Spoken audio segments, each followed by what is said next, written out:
Hello again, everybody. It's Laurie White from the Greater Providence Chamber of Commerce here with another edition of Chamber TV, episode number 146.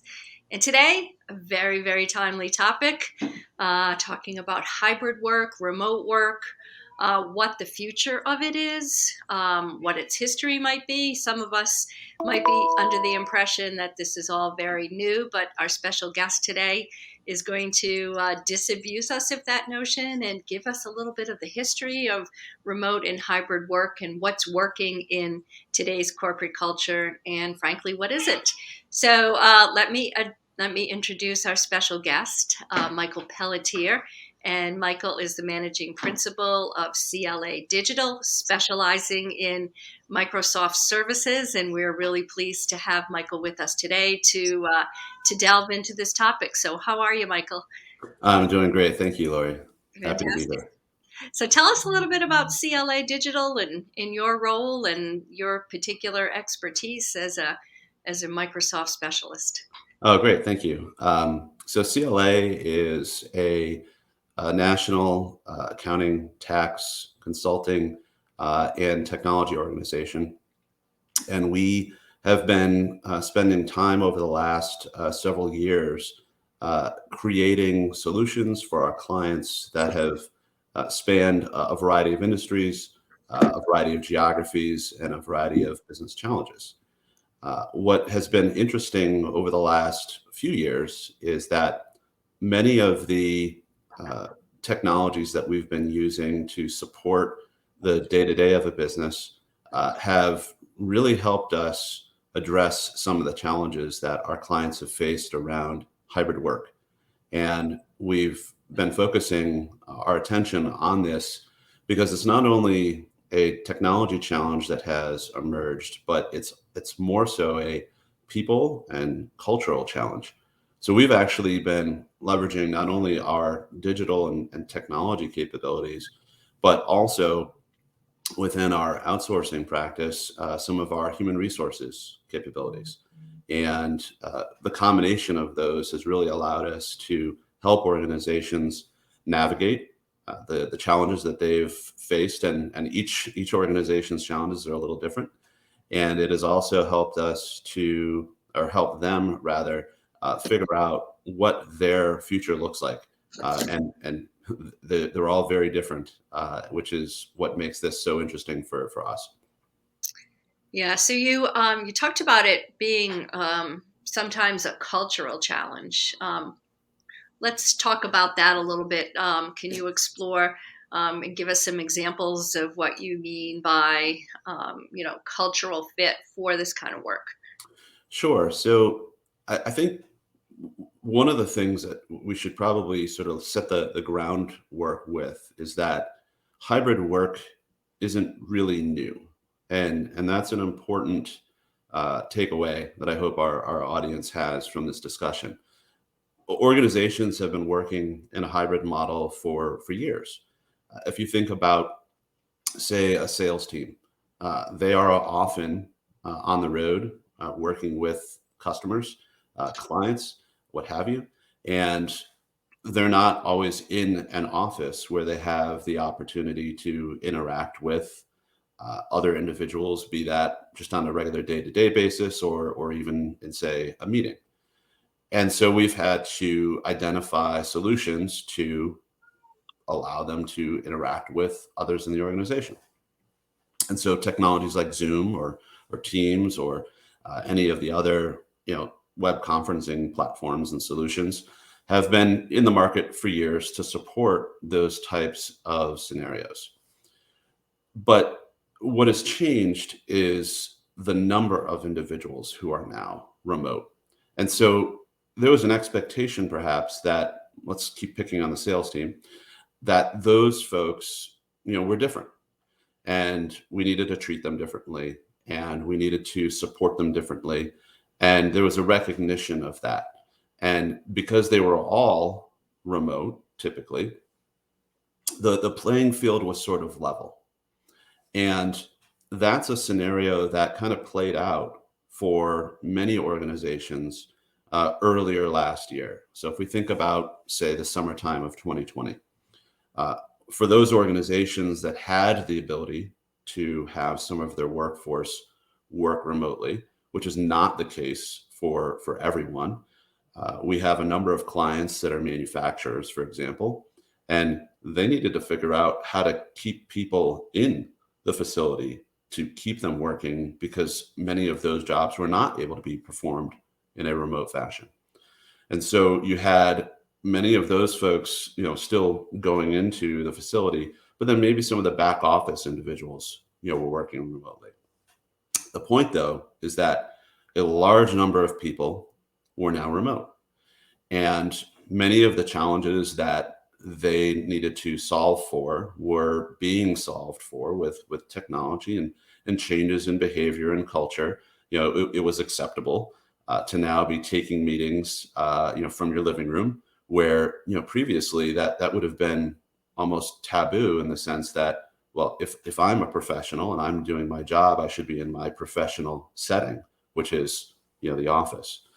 And so as we think about how that playing field got leveled, there was certainly a significant shift in how many people were remote, and now they were all in the same boat, all needing to carry out meetings and do work and interact with individuals while they weren't in the same physical space.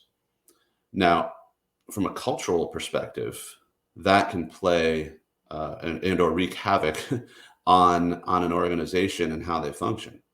If you as an organization are in a space where you've got a significant amount of trust in your employees and their ability to do work wherever they may be, if they have the technical capability to do that work wherever they may be, and you have a way to sort of measure and assess whether they're being productive, then great.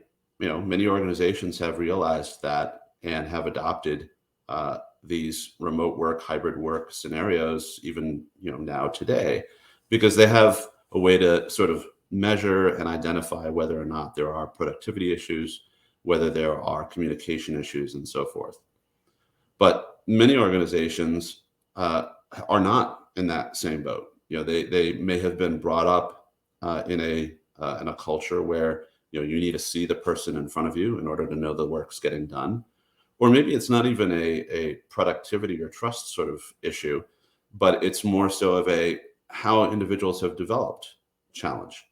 So if you think about the way an individual might move through their career, they may often do a lot of learning on the job by interacting with others who are perhaps more senior than they are, who can provide them some information and some insight. And so it's more challenging perhaps for them to get some of that learning when they are in that remote scenario. And so if an organization is not going to start thinking about how to support that, they can end up in a very different spot. So those are, I've talked just kind of high level a little bit about culture there. There's a lot of detailed issues that perhaps we can get into. But that's the biggest challenge, I think, is, not necessarily from the technical perspective, but how do you use the technology and then support process change and culture change in order to work in this new, more prevalent hybrid scenario. Mm-hmm. More prevalent. I like the way you put that.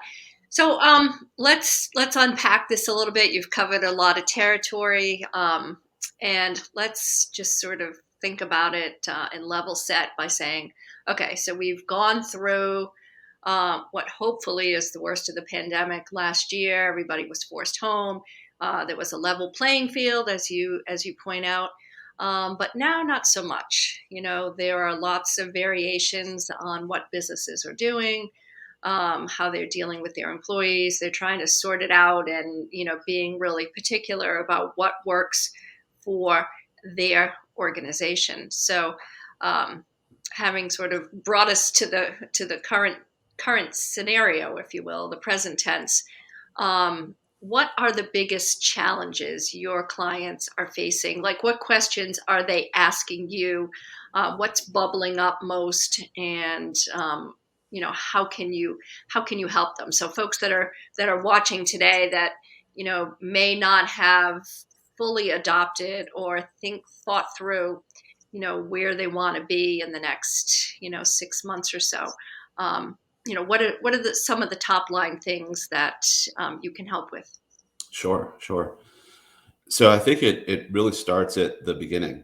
And so if you think about an employee life cycle, the hiring process, that's the beginning for most employees.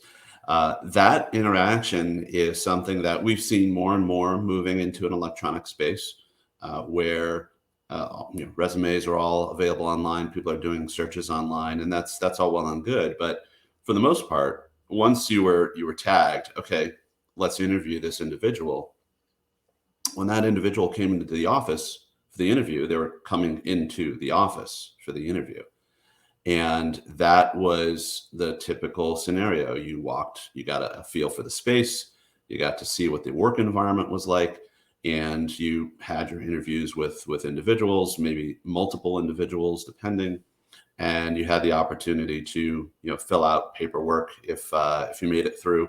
You often filled out the paperwork right then and there, as far as the application was concerned, and then you eventually, hopefully, started going through an onboarding process, which that in and of itself was often typically in the office. You would get your laptop, you would get your badge if you needed to swipe into to a facility.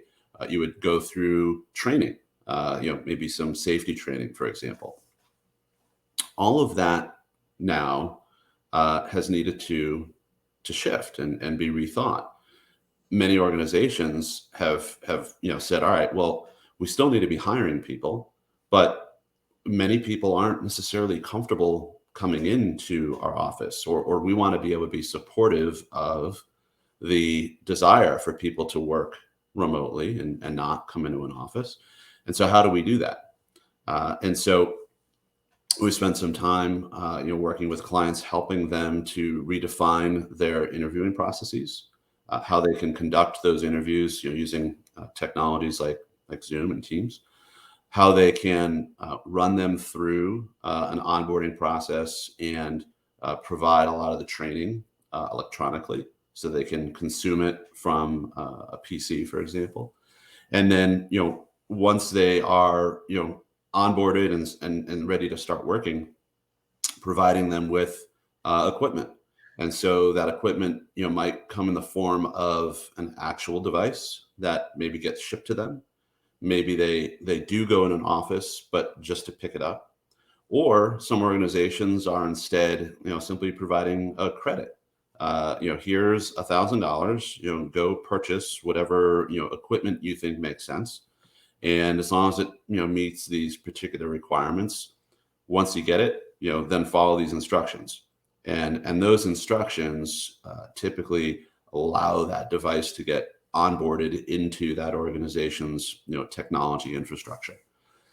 Those technologies that allow for something like that are a lot of what we've been spending time with clients assisting, helping them implement those so that they are able to take a generic Windows PC and get it onboarded into their technology infrastructure in a secure way, so that it's able to be managed, able to be updated, and able to be supported by the organization, where that machine never needs to actually be connected to the physical local area network, as it would have been in the past. So that whole hiring and onboarding process, that's one big area that there's been some significant change. A second area is around meetings. We've all been doing meetings. It seems like a lot more meetings over these last 18 plus months, and it's not really a seeming; it's an actuality. There was a work trend study conducted by Edelman back in January of this year, and one of the things that it identified was that there were 148% more meetings, or more meeting time rather, held prior to or during the pandemic than compared to prior to it.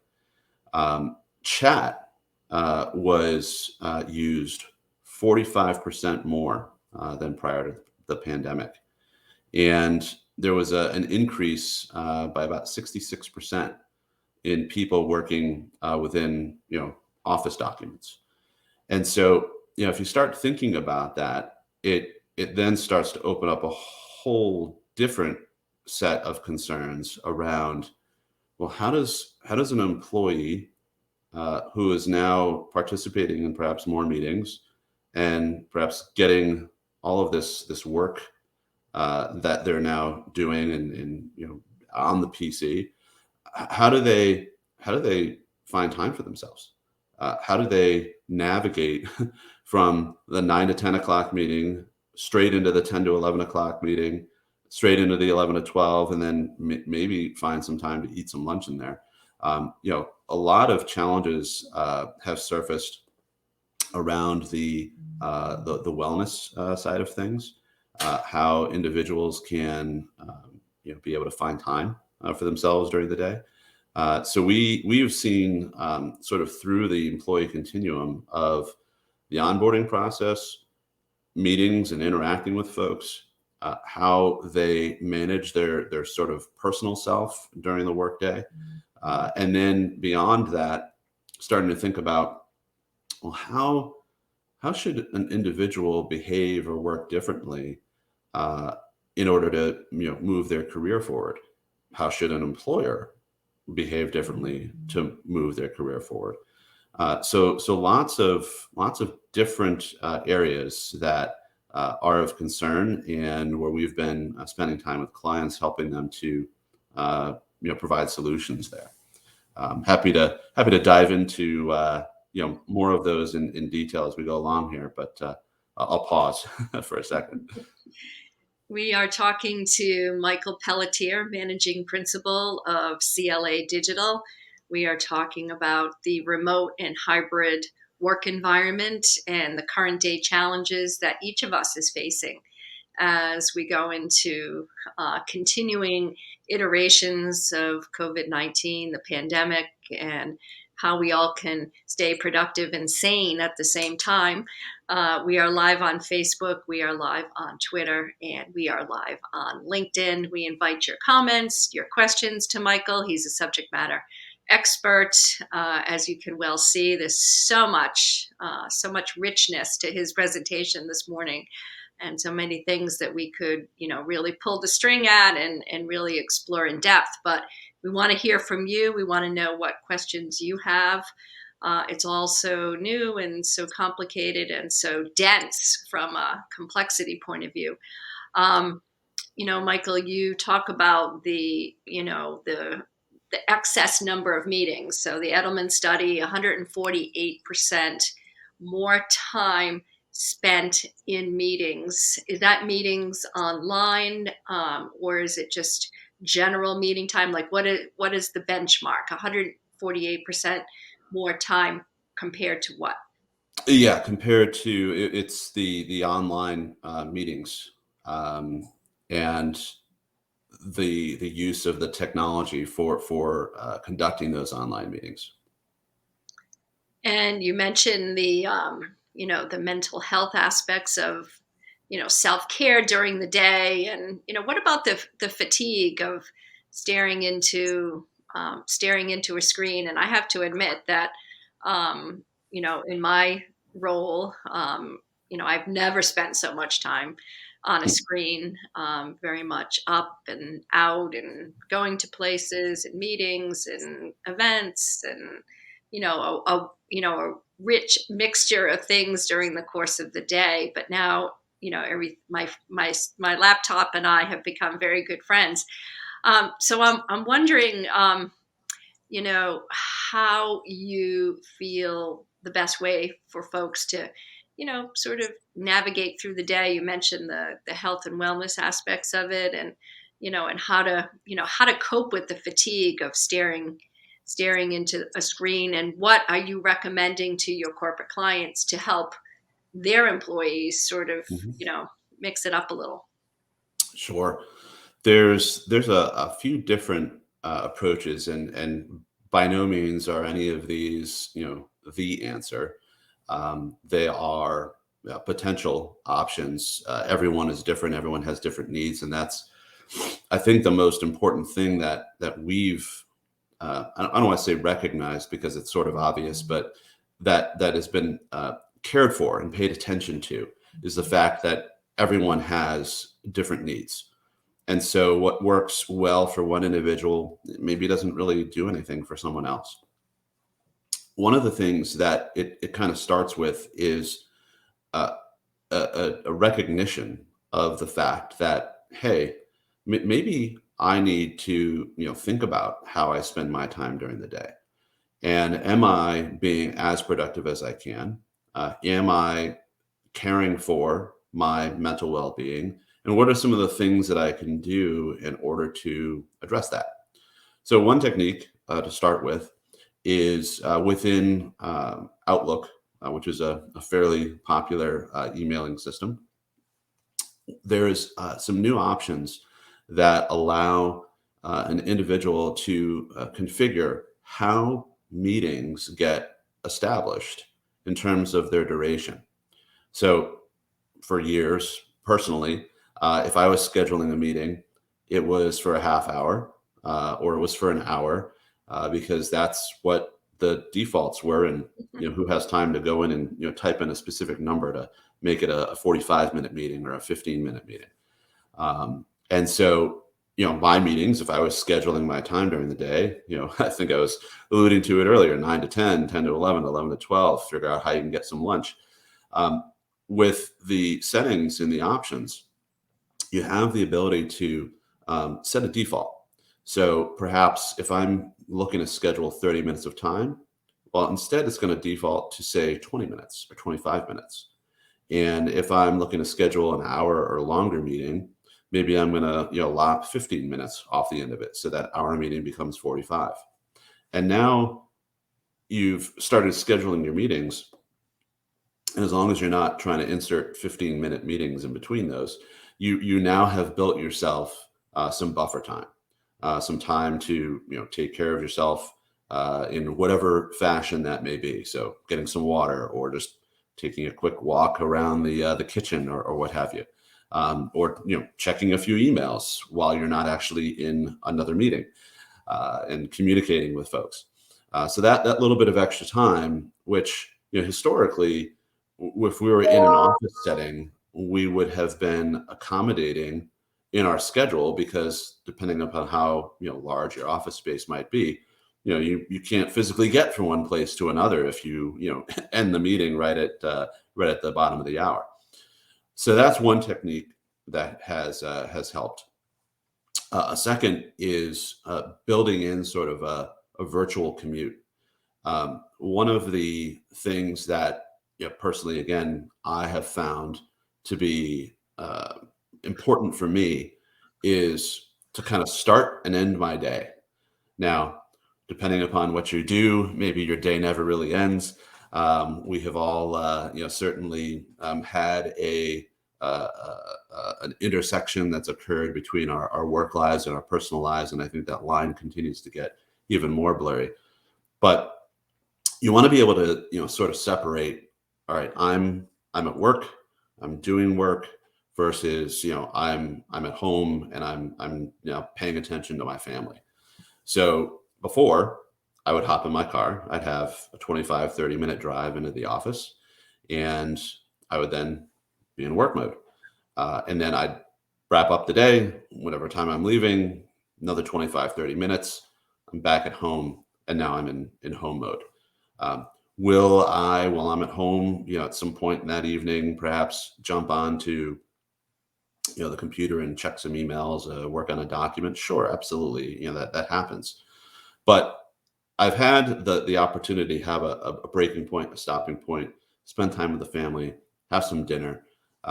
And what we've seen is that, those individuals where there's, perhaps a little bit more of that burnout, kind of taking hold, is they're rolling out of bed, maybe having some breakfast, some coffee, whatnot, getting on their computer, which maybe is in a dining room, and then going through their day, intermixing whatever they're doing through that day and then all of a sudden now it's dinner time, and their day never really stops. They don't have the opportunity to kind of disconnect from what they were doing in the office, the work problems, and now shift gears to the home problems. It's become very blurry. And so that virtual commute can become very important, whether it's 5 minutes, 10 minutes. It's taking some time at the beginning of the day before you're starting to work on what you're going to work on, to maybe go through a meditative type of session. There are a number of tools in the marketplace. Headspace is one of them that allows you to go through a simple meditative exercise, get yourself set and ready for the day, doing that before the day starts, and then maybe something similar at the end of the day, before you leave the dining room or what have you, just to kind of create that separation. Those are a couple of techniques to kind of manage the stress of it all. And then finally is recognizing that not everything necessarily needs to happen now. We've kind of fallen prey to this. Everything needs to get done now. I need to respond to that email within 10 seconds of receiving it. And those things, because we're able to, because we've just been in front of the computer all day, can start to become a bit of a challenge. And so being mindful of how you're doing that, whether you're doing that, are you in a meeting? Excuse me.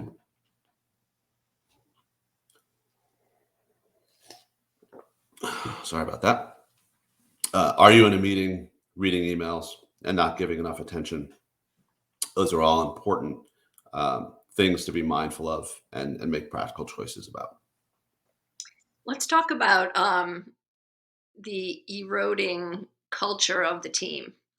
What's your advice to clients on that? They say, okay, we recognize that, certainly not every job and every industry is cut out for remote work. You mentioned manufacturing as an example that does not, at least those that work on the manufacturing floor, that would not be suitable. But, possibly if you're working for a manufacturing company and you were in, doing marketing or accounting, there are opportunities to do remote work. So how do you recommend to your clients strategies that would maintain the culture of the organization and the camaraderie and, people, just feeling collegial with one another, trusting one another?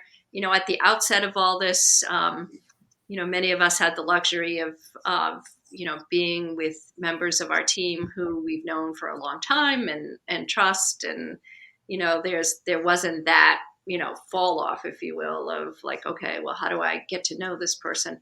But, those parts of it that I think employers and HR managers are really struggling with around, okay, well, we know how to maintain security of our laptops. We know how to, you know, um, use Zoom. We know how to, schedule stuff so that it doesn't, cause too much congestion throughout the day. We know that we have to turn our cameras on. We know that we have to respect our colleagues and, realize that, not everything is a level playing field.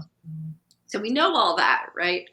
But the big unknown, the X factor, is how do we maintain what we've lost through the face to face? Does it get lost? Is it enhanced? What is your experience? That is the $64,000 question, as they say. We have seen a number of different techniques and approaches that our clients have come up with, themselves, that we've recommended through our interactions. The most important thing is to be deliberate and to recognize that it's something that needs to be addressed.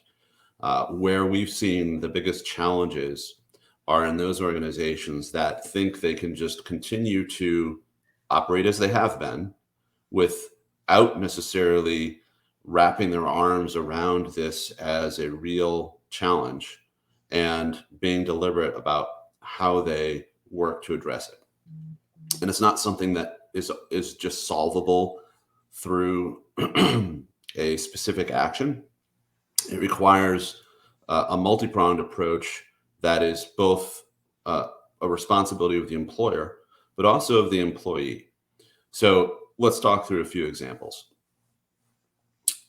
The typical scenario that might have played out when everyone was in an office was that you had 2, 3 folks, maybe 4, who would be workmates. And at some point, maybe around 3 o'clock, someone would say, "Hey, let's just, take a quick break and go grab a coffee." And whether it was, in the cafeteria or, down the block at the local coffee shop, they would get together. They would have, 10, 15 minutes where they're perhaps talking about their personal lives, their families. Maybe they're talking about, a project that they're working on at work, what have you. But it's building those bonds between those individuals sort of outside the workplace a little bit. And those, have obviously gone away to a significant degree when you have organizations who have adopted and supported this hybrid model, where maybe you've got some folks who are in the office, but then you've got a larger number who aren't. And so having virtual coffee hours, we as an organization within our team, we've been dispersed, and we've adopted that as a technique. And so it's not a scheduled thing. It's not a planned thing. It's excuse me, I had a tickle in my throat here. Sorry about that. It's more of an ad hoc. You jump on the Teams, and you send a quick message, say, "Hey, who wants to grab a coffee?" And you all go and make a cup in your kitchen, and then spend 15, 20 minutes talking about whatever. It's just an opportunity for people to get together. And doing those types of activities in an ad hoc fashion is very useful. Scheduling them sometimes can be an appropriate way to do it, because it's not always feasible to just get a group of people together. As we talked about previously, meeting. So getting that time booked can be important. Another recognition that needs to be in place is around how individuals can learn and be productive and advance. One of the biggest challenges that we've seen is in how work gets distributed.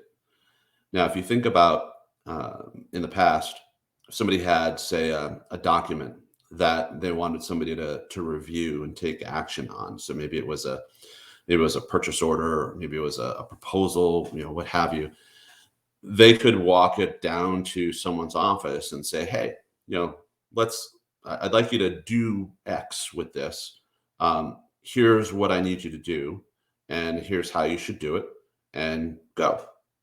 And so that individual, who perhaps is maybe a more junior individual, is someone who maybe didn't know how to do exactly what needed to be done, got taught a little bit in the interaction, and developed a new skill at the end of it. That interaction was made possible by the fact that there was very little friction in being able to get the work to that person. If you think about that same scenario, but now playing out in this hybrid model, where in order to get that information to the individual, if I received it in paper form, I now need to convert it somehow. I need to maybe scan it, or reproduce it in some way, so I can get it to them. And then I need to jump on a web meeting with them to walk them through it, and then hopefully get the job done. And that extra little bit of friction is something that if managers aren't trained, if they're not deliberately focused on how to recognize that, that there's some friction there, but you need to overcome that, then you will start to see individuals who maybe spend more time in the office, perhaps advancing more quickly, excuse me, than those individuals who are remote, because those in the office have been getting more opportunities to learn more and do more than those who have been remote, because it's just harder to get work to them. And so organizations, can take two approaches to that. One is to have that conversation and recognize it from a cultural perspective, that we need to, wrap our arms around this and tackle it. But then the second is to maybe rethink some of those business processes. Do I need to be sending a physical document? Should we instead put in place some technology that allows for the automation of that information from one individual to another? So there are some proactive and reactive approaches that you can take to addressing that. An interesting article I read recently talked about, you've got half your staff or a portion of your staff back in the office, and you have others that are continuing to work remote, and what to do about, staff meetings, if you will, or subsets of meetings. And one company I was reading about had a policy that they didn't want to disenfranchise anybody that wasn't necessarily in the office, in favor of those that were in fact sitting with each other, around a big conference table. Despite the fact that they might have all the technology for being able to bring in remote audio and video, the policy was that we're going to have a staff gathering of 10 people. If all 10 people weren't in the room at the same time, then the meeting was to take place on Zoom or the equivalent Teams, or whatever, StreamYard. Mhm. So what they were saying is that we recognize that there are some inequities, there are some nuances that may in fact tip the balance in favor of those that are actually sitting there. So in order to obliterate that, we're going to say, hey, if everyone isn't here, then we're all going to go and do the meeting remotely. Have you encouraged people to do that? Have you seen that? Do you think that's a good idea? Do you think it's over the top? What are your thoughts on that? No, it's not over the top, and it's something that, gosh, sorry about that. This tickle. It's because you're delivering so much quality information, Michael, that it's that causing that me that and getting over a to cold. choke up. So you're doing a great job. We're learning so much from you, and we really appreciate it. And let me give you a chance to take another sip of water. But while you're doing that, let me just remind everybody that we're talking to Michael Pelletier. He is the managing principal of CLA Digital. He's a specialist in the Microsoft services and all of those applications that help our businesses run seamlessly on a daily basis. This is episode number 146 of Chamber TV. I'm Laurie White with the Greater Providence Chamber of Commerce. We are live on Twitter, we are live on Facebook, and we are live on LinkedIn. And what we'd love to hear is some additional questions. I'm monitoring the chat here and encouraging folks that have a particular question that they might have for Michael, something that they're struggling with.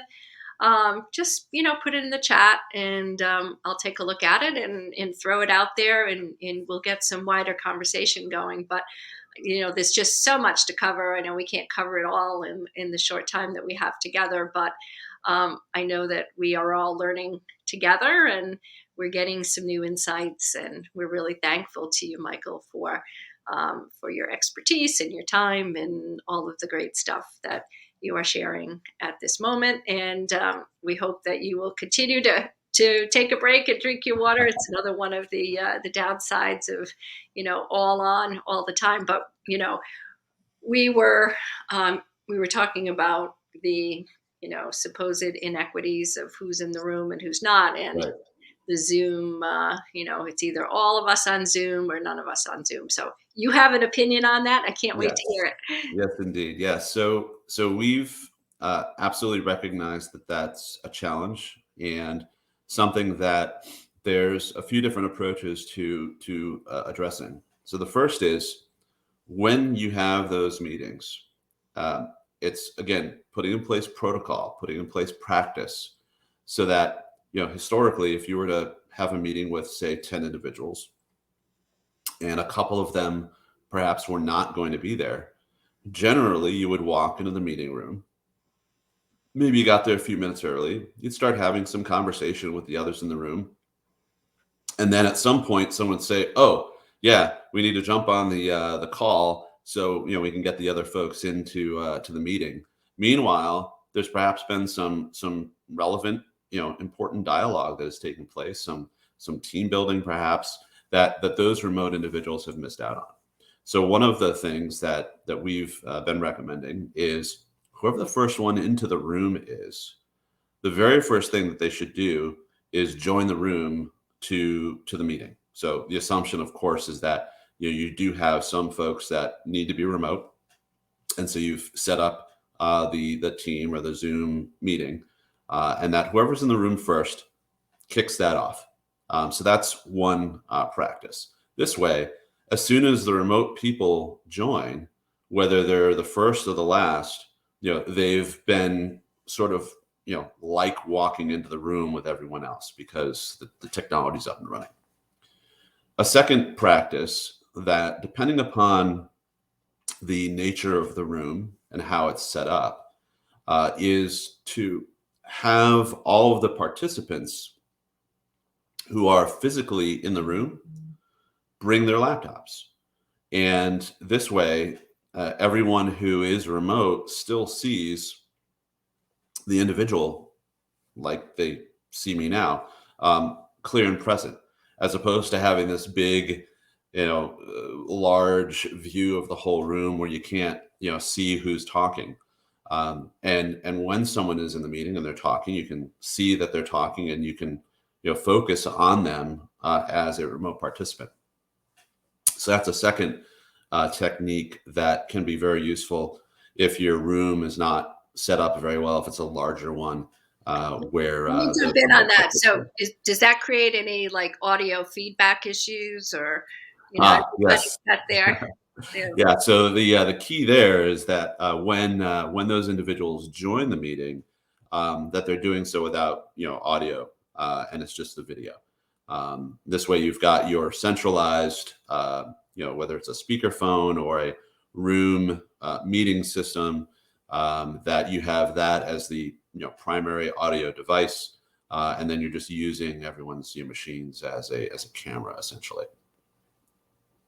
Yeah, good point. I can see all the echoing and the Oh feedback. yeah, And yes, so yeah, those that are working remotely, they will have audio and video, obviously. absolutely. Yep. Yep. And so now everyone, if there's 10 people, you'll have 10, cameras on the screen, even though 8 of them happen to be physically in the same room.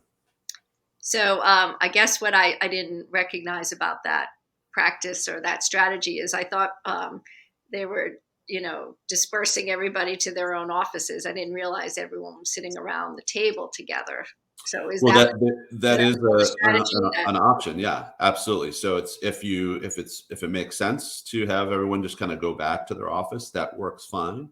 But if you wanted to have the people that could get together, then doing so, but with their machines, it's assuming they've got a laptop type device, that approach works. If everyone's got a desktop in their office, then going back to the office makes more sense. So you are full of tips and tricks and hacks. Throw out a couple more for us that we can bat around here. Well, one thing I would say is to make sure that during the meeting, that you are recognizing again that those individuals who are remote are actually participating. So much like we are in this meeting here, paying attention to comments, pay attention to the chat. One of the things that we've seen grow significantly during the last, say, 12 to 18 months is the use of chat during the meeting. So perhaps you don't want to, say something, out loud, so to speak, because you're going to interrupt an individual who is speaking about a particular topic. You want to make sure that the comment or the information, gets out to the group, but you don't want to sort of take someone off their train of thought. Um, and perhaps maybe you're a bit more of an introverted, shy individual, and you don't want to, kind of blurt out something that, maybe you're not all that confident about. So putting it into the chat has become a very often used practice, because now you can continue having the meeting, but then you can also have the chat, going on alongside of it. But it's important to monitor that chat, because if you have, individuals who are remote, who are making those comments, you want to make sure that you're paying attention and you recognize that, because obviously if you're not, they will feel left out. Likewise, during those meetings, as you're going around, if you're, saying, all right, does anybody have any questions? Depending upon your style, the size of the room, it might be obvious that you're asking the people in the room. Make a conscious effort to check in with the remote participants and say, hey, folks who are on the call, on the line, questions, comments, concerns, because it can oftentimes, be challenging for them to kind of interject, depending upon how boisterous the meeting might be. And then finally, making sure that you're connecting with those remote participants. When you're in a room, it's very easy to see if, an individual over there in the corner is maybe not paying attention. And, it's harder to pay attention in these online meetings, because you can very easily get distracted by the email that pops up. So make sure that you are, closing out of things like email if you're going to be doing an important meeting where you need to pay attention. Setting your preferences to do not disturb, turning on focus assist within your PC, so you're not getting interruptions and distractions while the meeting is taking place. And then as an organizer of the meeting, being mindful of, those remote individuals, making sure they have their cameras on, so you can see whether they are, paying attention or, looking down like this at their phone. Those are quick tells that they are engaged or not. So again, it really comes back to this recognition that we need to behave differently. We need to acknowledge these challenges. We need to embrace them and come up with appropriate solutions and actions that then start to become the common practice, part of the culture of the organization, so that, our folks have the opportunity to thrive and communicate effectively. Yeah, that's really interesting what you mentioned about, the chat feature, the chat function. I was on a call. I don't know. It was probably a year ago. It was with a large organization, and it was sort of like an open-ended, feedback session on something or other. Doesn't matter what it was, but the thing I noticed is that they opened the chat function, and the presenter was delivering, a certain, set of commentary.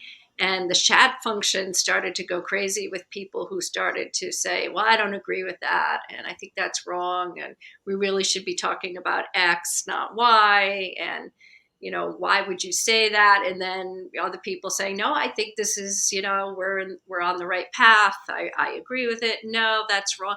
So this like tension was breaking out on the chat. And as as an observer or a participant in it, I didn't have a stake in what was happening, but I was very uncomfortable and distracted that so much was going on in the chat feature and the chat function that I actually suggested after the meeting that, if they do that again, that, maybe they should turn the chat function off.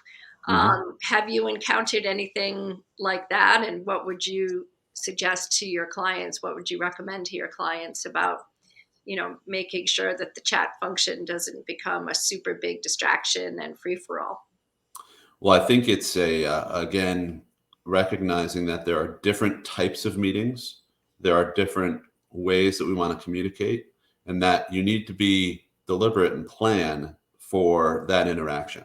So if I'm having a simple, small meeting, 4 to 5 people, perhaps part of my team, it's going to be an informal type of gathering. I'm not really going to care where I'm physically located, whether I've got distractions in the background or whatnot, and chat will be on, sure, and that'll be that. If I'm going to be having a larger group meeting, then maybe I want to make sure that my background is good, clean, and appropriate, that I don't have distractions going on, and that I'm there, I'm ready, I'm present. And again, if it's a focused discussion where I want interaction, participation, chat would continue to be on. If I'm delivering more of I'll call it a State of the Union type of address to a larger group of individuals, then maybe chat gets turned off, or maybe it's moderated in some way, so that the primary focus of that discussion is what I'm delivering. I'm the presenter, I'm the president of the organization, or what have you. I'm delivering content. That's the goal. And I'm not looking for feedback or commentary. Maybe if I do want feedback and commentary, it will happen in a controlled private comment feature that I can then have my, whoever's assisting me with the production of the video, say, we've got a question from the audience, and then we can talk about it. But I wouldn't have that, just open. So it's really about knowing, just like you would in a traditional sense, knowing your audience, knowing how you want to present, how you want to be received, and then turning on or off options, as appropriate, to support that. Yeah, that's a great answer. That's a great way to proceed. Again, it's intentionality. It's being deliberate. It's watching and processing and understanding how things are playing out on the screen, and just using emotional intelligence, I guess, is the best way to put it, to see what else is going on, from a dynamics perspective, right? Absolutely, it's all about learning. Yeah. We when we were young teenagers, we didn't think that traffic laws applied to us, right? We just kind of went out and did whatever we did. But we soon recognized that, all right, well, maybe I need to start learning how to yield to that other car, and I should pay attention to the traffic signals. And it's all about recognition, building some experience, and following some norms and expectations, so that you're not perceived as the inexperienced teenage driver, but rather a seasoned well driving individual. So in your practice, are you pretty confident that everybody's a seasoned, practiced driver, or essentially, are we all still rogue teenagers on the road trying to find our way? There is definitely a wide dispersion of those types of individuals, both those that have really embraced the technology, the process change, the culture change, and are simply excelling, and then those organizations where there are definitely a lot more of those teenage drivers. It's really a question of wanting to change, wanting to adapt and adopt, and really um, taking some risks, perhaps in some cases where maybe you're not sure how something's going to work out, but you should try it and fail. If it fails, great. You learn from it. But if it doesn't fail and it works and it provides a new way for employees to interact and for the organization to function, then that's really what progress is all about, what transformation is all about, and what what we focus on. We only have a couple of minutes left, 2 minutes or so. So I want to end on somewhat of a pedestrian question, if you will, Michael, and ask you about equipment. So what do you recommend for what's the best laptop? What's the best camera? What do you recommend for lighting? Um, cyber is a whole different, kettle of fish. We won't even go there. We'll just assume that everybody will have an appreciation for what the mothership is demanding from a security perspective. But leave us, if you will, with just your best recommendations for equipment. Sure. Gosh, let's see. I mean, I think there's there's very little that today, if you have a what I'll call a reasonable business machine, so something with say an Intel i5 or better processor, um, you know 8 gigabytes of memory, that most of the solutions, be it Zoom or Teams or otherwise, will function effectively. Because the biggest thing that you want to make sure when you have these web types of interactions and meetings is that you've got enough processing capability, enough memory to support having multiple applications open, doing the video piece. Many of the laptops have an integrated graphics card, and so those tend to work just fine with the video processing for these web meetings. The most important thing that I would say, aside from the PC itself, is if you have the opportunity to get a dedicated camera. Those are relatively inexpensive, but if you're going to be doing a lot of web meetings, getting something from Microsoft, Logitech, or any of the other major players in this space that's HD quality is important, because it will provide a better, crisper, cleaner picture. The second is to make sure that, again, from a microphone perspective, that you are using either the microphone built into that particular webcam, or perhaps even a separate microphone. This way people can hear you effectively, avoid any of that feedback, the types of issues. And then finally, lighting. Avoid having any lighting behind you, because that will very quickly cause problems with respect to any of the sort of saturation and the darkness that it makes you appear on camera with. So having front lighting, many of the folks that I've seen have started getting those ring lights like they use for some of the social media types of technologies. But just having a brightly lit room where the light's not behind you is one of the most important things.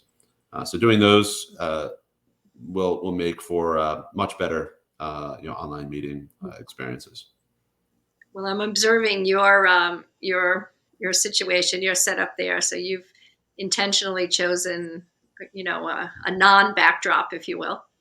I did, yeah. I spent some time yesterday. I was actually in our office, and spent some time going around into a few of the different conference rooms we have. I was in my physical office, and I just wasn't comfortable with the lighting and the what was behind me, because it just didn't work out. And I wanted to make sure that I was well equipped to participate today. So I ended up finding a brightly lit area in my home with a clean background, and here we are. My regular setup is in my home office, and I use those background, either a blur or an actual background image within the Teams or Zoom software, again, so I can present a professional appearance to whoever I'm interacting with, and they don't have to see whatever I have behind me, which is nothing terrible, but yeah, you always want to make sure it's clean and professional. Hmm. I know Logitech has a number of devices, cameras and microphones, but I wasn't as familiar with what Microsoft offers in terms of peripherals. Yeah, they have a few of their own devices. They've started moving away from that over the years. Have partnered with other organizations like Poly. Used to be Polycom, now just called Poly, and they have some very nice equipment that is designed for use within a room. So less so from a personal perspective and more so from a room perspective. Something called Teams Rooms, which provides some very nice features, very crystal clear picture and audio, and also support what's called a content camera, which is this the ability to have a separate camera that you can train on, for example, a whiteboard or traditional easel pad, so that if you did want to use a traditional whiteboard as opposed to an electronic one, which we recommend for many online meetings, you could have the content camera display what's on the whiteboard. And if someone was in front of it, it actually sort of blurs them out of the image so you can still see what's on the whiteboard. So that if you're a remote participant, you can still see the people, you can see the whiteboard. Some very slick technology that the Teams Room platform has. So some interesting things. Good to know. Excellent suggestions. We've covered a lot. If folks are interested, Michael, in reaching out to you directly, following up, what's the best way to get in touch with you? And do you have any, educational materials that you generally provide on your website or any other place that could help people think more clearly about what they need to do going forward? Yes, that's great. So, from a how to reach out perspective, certainly going to claconnect.com, which is our website, has loads of materials on various topics, including these. We do have some material that we're working on as part of a new presentation series that we're going to be rolling out that goes more so into the full employee life cycle, and all the different technology and process changes that might be relevant for an organization. And so we'll likely be doing some webinars on that in the near future. And in terms of personally reaching out, Michael.Pelletier at claconnect.com. You can search for me on the website as well, and find my contact information. Fantastic. So thank you for spending so much time with us today. I think it was great. We are still, in the early stages of this. If you think about it over the arc of time, and so much has changed already. And I imagine that in the next 6 months or so, that there'll be, additional upheaval as we continue to figure out how to engage all of our workers and how to ensure that we're all productive and how to make sure that we're all engaged and the culture remains the same and that we're not leaving anyone behind and that we can, we didn't even talk about, evaluation and things of that nature. So we hope you'll come back at another time, Michael, and in a few months, and we can take stock of where we've been and go through some additional points of view and do some additional learning. So thanks again for being with us. We thank our audience. Again, this was episode number 146 of Chamber TV. We'll see everybody next time.